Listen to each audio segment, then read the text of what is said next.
The old man sat alone by the window, his weather hands wrapped around a coffee mug.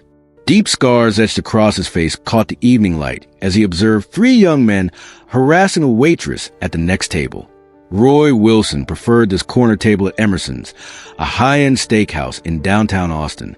At 70, with a spine still military straight despite the years, he valued the quiet corner for its tactical advantage. Clear sight lines of both exits, back to the wall, perfect visibility of the entire dining room. His dinner ritual rarely varied: steak, medium rare, a side of roasted vegetables, and black coffee. The staff knew him as the polite, generous tipper who spoke little but observed everything. Tonight, however, his peaceful dinner was interrupted by the increasingly loud group of young men in expensive clothes and luxury watches. Their table was littered with top-shelf liquor bottles and barely touched food. The blonde leader kept snapping his fingers at the young waitress, Lisa, who couldn't be more than 25. When Roy looked closer, he noticed her forced smile and tense shoulders as she endured their comments. His callous fingers, evidence of decades handling weapons and equipment in the world's most dangerous places, tightened slightly around his mug, but his expression remained neutral.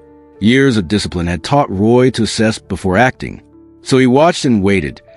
The slight narrow in his eyes, the only indication that the Green Beret who'd survived 3 tours in Vietnam hadn't completely disappeared into the elderly man most people saw today.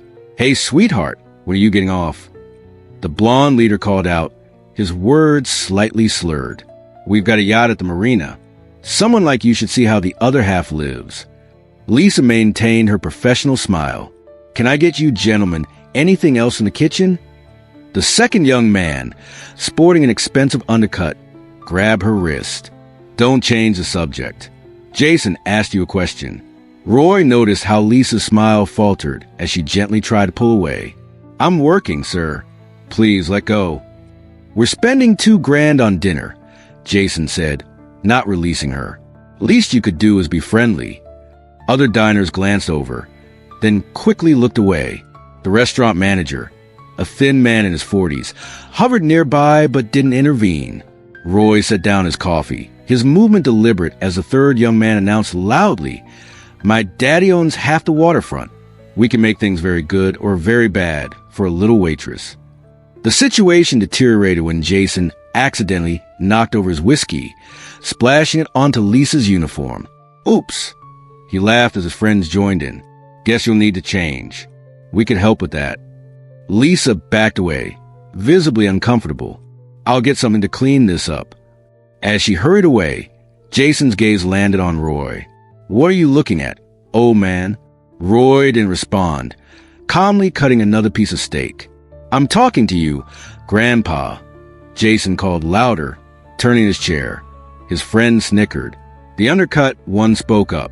"Check out his face. Looks like roadkill." Jason squinted. "Oh shit. He's one of those old war guys. Vietnam, right? How's those war flashbacks treating you?" Roy took a sip of water, his eyes never leaving them. "My professor says you guys were just baby killers anyway," the third one added, smirking. "Fighting for oil companies and getting PTSD as a bonus." Jason raised his voice. "Hey everyone, we got a fossil here, a genuine relic. Probably sits here every night because he's got no family. Too busy having nightmares about the jungle, right, Grandpa?"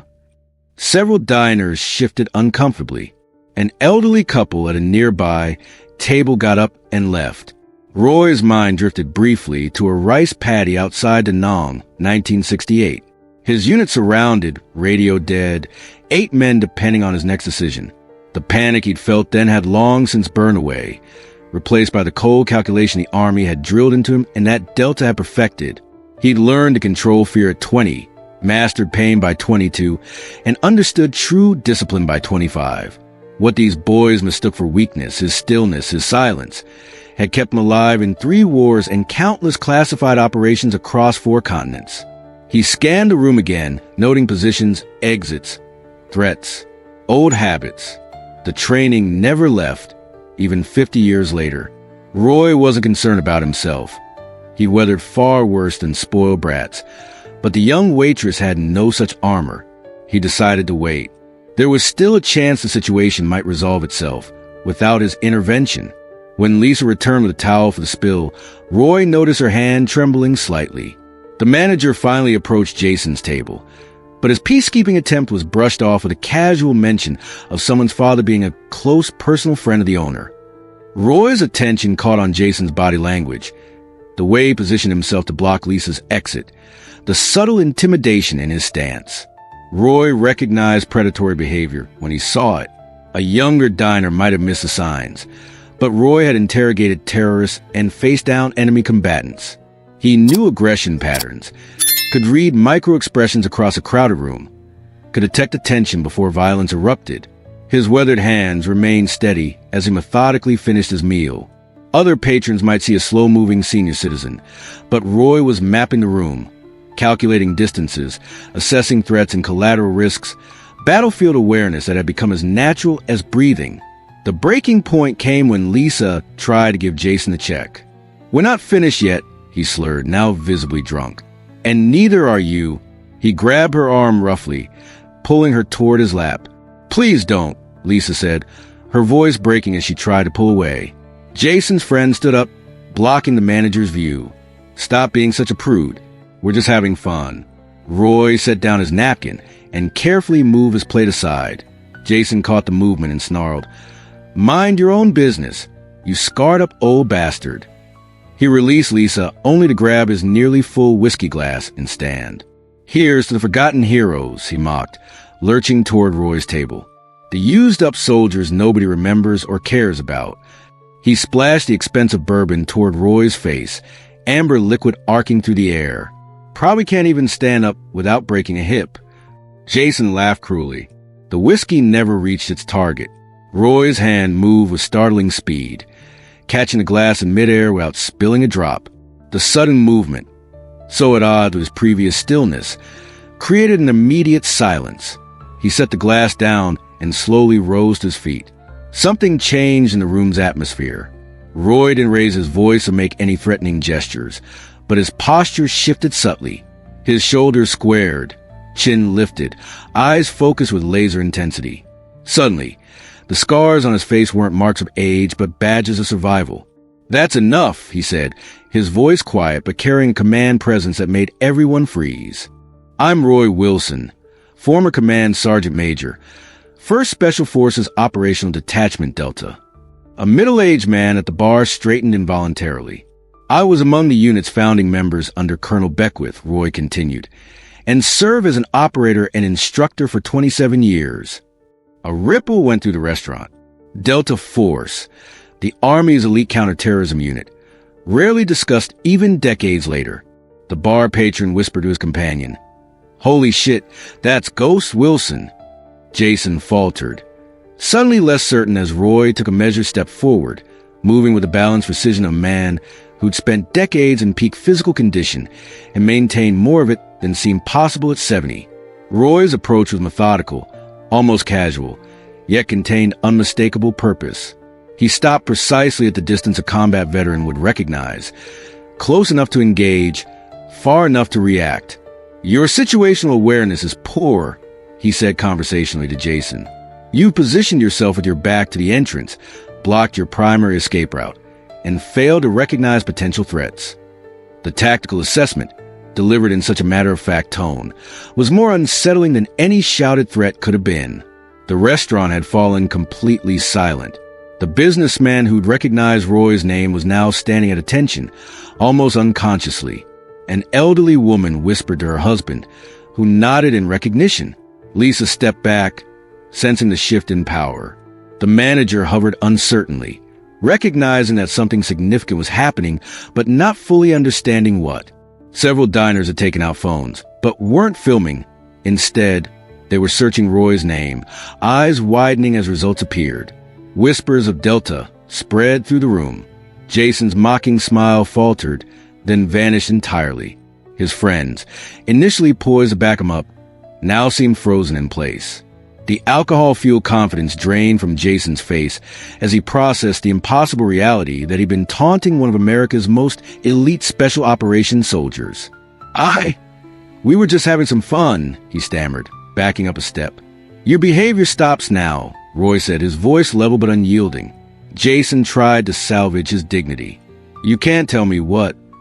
Before he could finish, Roy moved. No dramatic strike or theatrical technique. Just a precise shift of weight, a carefully applied pressure point at Jason's wrist, and a subtle manipulation of balance that left the younger man gasping and suddenly on his knees.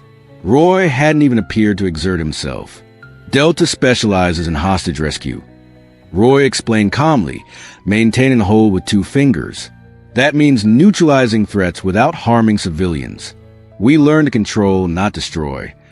He released Jason, who stumbled backward into his chair, rubbing his wrist with a stunned expression. I could have broken 6 different bones just now. Roy continued conversationally. Instead, you'll have a small bruise that'll fade in 3 days. That's restraint. Something you should learn. Roy turned to Lisa. Are you all right, miss? She nodded wide-eyed. I apologize for the disruption, he told the manager, who had finally approached. Sometimes a demonstration is more effective than words. The manager found his voice. No apology needed, sir. These gentlemen were just leaving. He looked pointedly at Jason and his friends. Roy returned to his seat with the same measured pace. No gloating. No further engagement. Just the quiet dignity of a professional who completed a necessary task. When Jason's friend began to protest, Roy merely looked at him. The young man fell silent immediately. Special operations teaches you to end conflicts quickly, Roy said, his voice carrying just enough of nearby tables to hear. But it also teaches you when to fight and when not to. Strength isn't about domination. It's about protection. He gestured toward Lisa. She deserved your respect, not your harassment. The middle-aged man who had recognized Roy's name approached his table, stopping at a respectful distance. Command Sergeant Major Wilson? Mike Dawson, 3rd Group, 1995 to 2003. He rendered a crisp salute. Roy nodded acknowledgement. At ease, soldier. Other diners began to approach, offering handshakes or simple nods of respect. An older couple stopped to thank him quietly. The restaurant atmosphere had transformed. Jason and his friends, thoroughly humiliated, threw cash on their table and hurried toward the exit. The manager intercepted them, informing them in hushed but firm tones that they were no longer welcome at Emerson's. When things had settled, a young man hesitantly approached Roy's table. Sir, may I ask, those scars from Vietnam? Roy nodded. Mortar attack, 68. Killed 2 of my men. But you're still so capable. At your age. Roy smiled slightly. The body ages. The mission doesn't. What mission? To protect those who need protection. To stand between danger and the innocent. Roy glanced toward Lisa. We take an oath to defend this country and its people. That oath doesn't expire when we take off a uniform. The young man considered this, nodding slowly. Thank you for your service, sir. Before Jason and his friends could leave, Roy beckoned them over. Surprisingly, they came. Each scar has a story, he told them quietly. Each represents brothers lost, promises kept. When you mock them, you're mocking sacrifice you can't comprehend. Jason stared at the floor. I'm not angry, Roy continued, but remember this feeling of shame. It's telling you something important about who you want to be. He held Jason's gaze. Strength isn't in your wallet or your family connections. It's in how you treat people who can't do anything for you. That's what separates men from boys. A month later, Roy entered Emerson for his usual dinner. Lisa greeted him with a warm smile. They came back, she told him, pouring his coffee. Jason and his friends. Not to eat, to apologize. The tall one is even volunteering at the VA hospital now. Roy nodded, unsurprised. Humility is a powerful teacher. Lisa continued. We've had more military customers since that night. Thursday evenings, especially. The owner started a military discount. Roy glanced across the restaurant, noting several tables of older men with military bearing. Some wearing veteran caps, others with unit pins on their lapels. Community finds a way, he said. At a large corner table, several veterans spanning different eras, from Vietnam to Afghanistan, were engaged in conversation. Roy recognized Mike Dawson among them. They waved him over, clearing a space at their table. Command Sergeant Major Wilson has wisdom to share. One announced as Roy sat down. Roy shook his head modestly. I'm just an old soldier. No such thing, said a wheelchair-bound younger veteran with prosthetic legs. You showed those punks what we've always known. The mission continues off the battlefield. Different terrain, same principles. Roy agreed. Protect the vulnerable. Maintain discipline. Complete the mission with honor. They nodded in understanding. A young family at a nearby table approached before leaving. The father, holding a child's hand, seemed nervous. My grandfather was in Vietnam, he said. Never talked about it. Passed away last year. I just wanted to... His voice faltered. Roy stood, extending his hand. He carried burdens so you wouldn't have to. That was our job. Thank you, the man whispered, emotion thick in his voice. As they left, Roy noticed other diners regarding the veterans' table differently. Not with pity or awkward avoidance, but with genuine respect. Not as relics of past wars, but as guardians whose commitment never wavered. As evening deepened, Roy walked home under a star-filled Texas sky. His knee ached from an old shrapnel wound, and the scars on his face pulled tight in the cool night air. Physical reminders of battles fought long ago. Age had changed him, slowed his step, silvered his hair, lined his face. But it hadn't touched the core of who he was. Couldn't erode the code he lived by.